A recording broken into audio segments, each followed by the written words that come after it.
Halo anak-anak semua, bagaimana kabarnya hari ini? Semoga semua anak-anak yang ada di rumah dalam keadaan sehat ya. Nah anak-anak, hari ini bersama Miss Rizka kita akan belajar tema 7 kebersamaan, subtema 3 kebersamaan di tempat bermain, pembelajaran 1 dan 2. Jadi simak terus video Miss Rizka berikut ini. Anak-anak yang ada di rumah silahkan buka buku modul kalian halaman 26 dan juga siapkan alat tulis kalian. Tujuan pembelajaran kita hari ini yaitu yang pertama, siswa dapat mengetahui cara mencari informasi dari fabel. Yang kedua, siswa dapat mengidentifikasi pecahan sebagai bagian dari kesatuan. Yang ketiga, siswa dapat menggambar imajinasi. Yang keempat, siswa dapat mengetahui keberagaman ciri tubuh teman di sekolah. Dan yang terakhir, siswa dapat mengetahui kata sapaan dalam fabel. Ya, banyak sekali tujuan pembelajaran kita hari ini ya. Jadi anak-anak harus serius menyimak video berikut ini. Yang pertama, kita belajar bahasa Indonesia, yaitu materinya mengenai informasi dari fabel. Nah, sebelumnya Miss Rizka dan Miss Wulan sudah pernah menceritakan dan menjelaskan mengenai fabel. Sekarang Miss Rizka hanya mengulang kembali. Fabel itu merupakan cerita fiksi singkat yang menggunakan hewan sebagai tokohnya. Hewan-hewan dalam fabel memiliki karakter atau sifat seperti manusia. Kita dapat memahami isi fabel dengan cara membaca atau mendengarkan fabel dengan seksama. Informasi yang dapat ditemukan dalam fabel itu antara lain nama tokoh, karakter tokoh, dan peristiwa yang dialami tokoh. Jadi, seperti yang kita ketahui sebelumnya, fabel itu merupakan dongeng atau cerita hewan yang sifatnya itu menyerupai manusia ya. Ayo kita kerjakan, ayo berlatih berikut ini. Bacalah kutipan fabel berikut. Setelah itu jawablah pertanyaan di bawahnya. Kita baca bersama-sama ya. Anak-anak yang ada di rumah juga baca juga ya. Seekor sigung duduk sendiri di bawah pohon. Ia merasa sangat kesepian. Sigung ingin sekali memiliki teman. Akan tetapi tidak ada yang mau berteman dengannya karena ia mengeluarkan bau menyengat. Sigung menjadi sedih. Andai saja aku tidak mengeluarkan bau menyengat dari tubuhku, pasti aku akan mendapat banyak teman, kata Sigung. Tidak lama kemudian, datang seekor tupai sedang mencari makan. Ia menghampiri Sigung yang sedang bersedih. Mengapa kamu bersedih, Sigung? Aku memiliki bau menyengat. Tidak ada yang mau menjadi temanku, kata Sigung. Aku mau menjadi temanmu. Lagi pula, bau menyengat yang keluar dari tubuhmu akan menjauhkanmu dari pemangsa, kata tupai menghibur Sigung. Nah, itu tadi cerita antara Sigung dan tupai. Kita dapat memahami anak-anak cerita Sigung dan tupai itu bahwa kita harus menghargai setiap teman yang kita punya. Ya, kita harus mengetahui sikap-sikap dari teman kita dan kita harus menghargainya. Kita harus berteman dengan rukun ya. Selanjutnya kita akan membahas pertanyaannya di sini di halaman 26. Kita bahas bersama-sama yang A. Mengapa Sigung bersedih? Ya, karena tidak ada yang mau berteman dengan Sigung. Kenapa tadi tidak ada yang mau berteman dengan Sigung? Karena Sigung mengeluarkan bau menyengat, bau sekali dari tubuhnya ya. Yang B. Siapa yang menghibur Sigung? Ya, si tupai yang menghibur Sigung. Yang C. Apa yang dikatakan tupai untuk menghibur Sigung? Tupai berkata, aku mau menjadi temanmu ya. Tupai mau menjadi temannya si Gung walaupun si Gung mengeluarkan bau menyengat dari tubuhnya.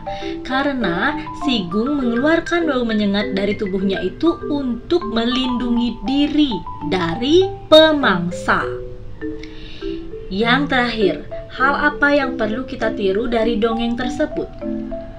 Ya, kita harus berteman dengan rukun ya. Tidak boleh bertengkar. Oke, selanjutnya kita akan belajar muatan matematika, yaitu pecahan sebagai bagian dari kesatuan. Perhatikan contoh berikut ini. Ibu membeli 3 kue coklat. Setiap kue dipotong dengan cara berikut. Yang pertama, di sini ada kue coklat. 1 kue dipotong menjadi 2 bagian sama besar. Dipotong. Jadi nanti setiap potongan kue ini itu menyatakan pecahan 1/2 karena satu kesatuan itu dipotong menjadi 2. Jadi setiap potongan kue nanti akan menyatakan pecahan 1/2. Lain halnya dengan kue yang ini. Yang di bawahnya, 1 kue dipotong menjadi 3 bagian sama besar. Setiap potong kue menyatakan pecahan 1/3 karena 3 potong. Lalu yang terakhir, 1 kue dipotong menjadi 4 bagian sama besar. Setiap potong kue menyatakan pecahan berapa? 1/4, 1/4, 1/4, dan 1/4. Sudah mengerti anak-anak? Sekarang kita akan mengerjakan ayo berlatih pada buku modul. Lengkapilah bagian rumpang kalimat berikut sesuai gambar. Di sini nomor 1 ada seutas tali. Ini dipotong menjadi 2 bagian sama panjang. Setiap potongan tali itu dapat dinyatakan dengan pecahan berapa? 1/2. Pintar. Nah, nomor 2 dan nomor 3 silahkan anak-anak kerjakan sendiri pada buku modul ya. Selanjutnya kita beralih ke muatan SBDP, yaitu menggambar imajinasi. Siapa yang suka menggambar di sini? Miss Rizka juga suka menggambar. Apa anak-anak di rumah suka menggambar? Ayo kita baca bersama-sama teks berikut ini.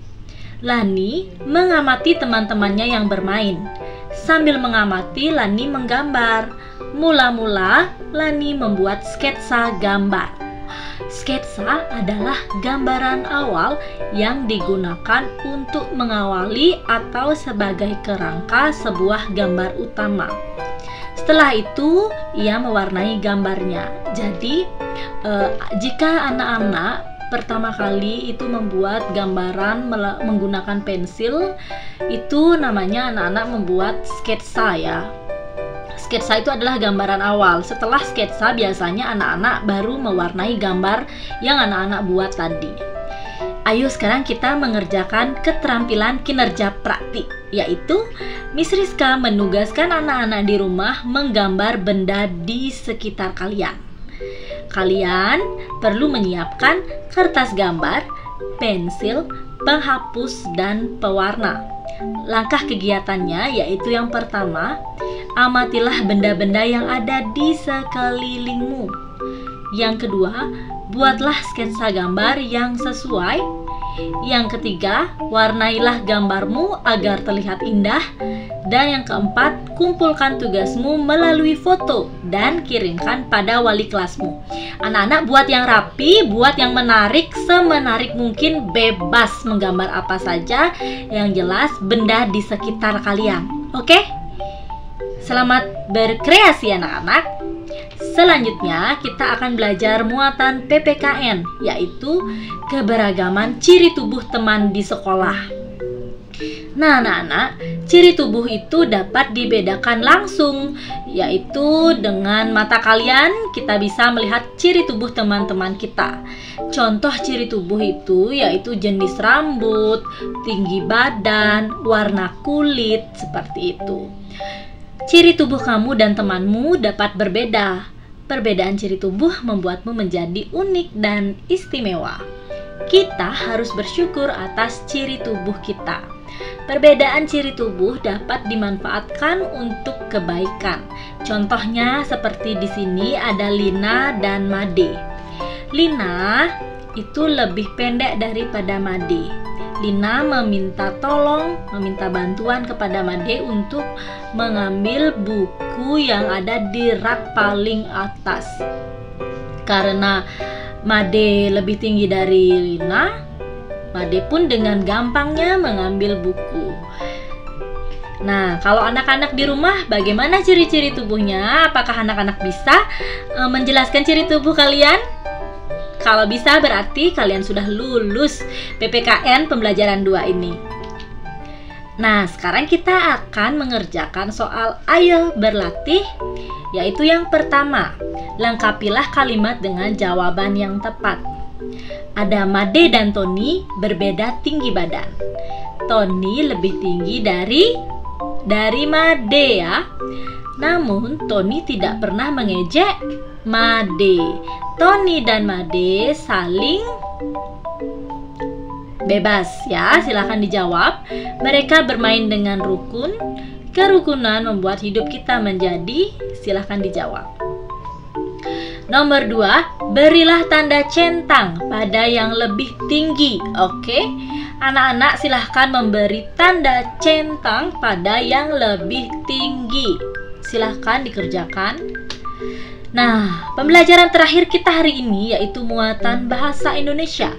Kata sapaan dalam fabel. Kata sapaan adalah kata yang digunakan untuk menyapa atau menegur seseorang saat berbicara langsung. Kata sapaan juga dapat dijumpai dalam fabel, yaitu pada kalimat yang diucapkan oleh para tokoh. Contohnya, maaf tikus tanah, sebenarnya kami kesini ingin berbicara denganmu, ucap Gary. Jadi, kata sapaan yang ada dalam fabel itu adalah maaf tikus tanah ya, karena tikus tanah itu adalah nama tokoh pada sebuah fabel. Miss Rizka akan contohkan ayo berlatih nomor 1A.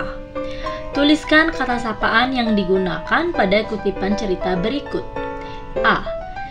Hei beruang, sudahkah kamu mendengar berita itu? Teriak sang rubah. Kata sapaan yang diucapkan rubah adalah hei beruang. Ya, kata sapaannya adalah hei beruang. Silahkan anak-anak kerjakan yang nomor B, C, dan D pada buku modul kalian. Nah, anak-anak, itu tadi pembelajaran kita hari ini. Semangat anak-anak, semangat terus belajar, jangan pantang menyerah. Dan anak-anak di rumah, Miss Rizka harapkan semua menjaga kondisinya dengan baik. Ingat memakai masker jika keluar rumah, dan ingat cuci tangan. Salam sehat selalu, sampai jumpa pada video berikutnya. Bye-bye anak-anak semua.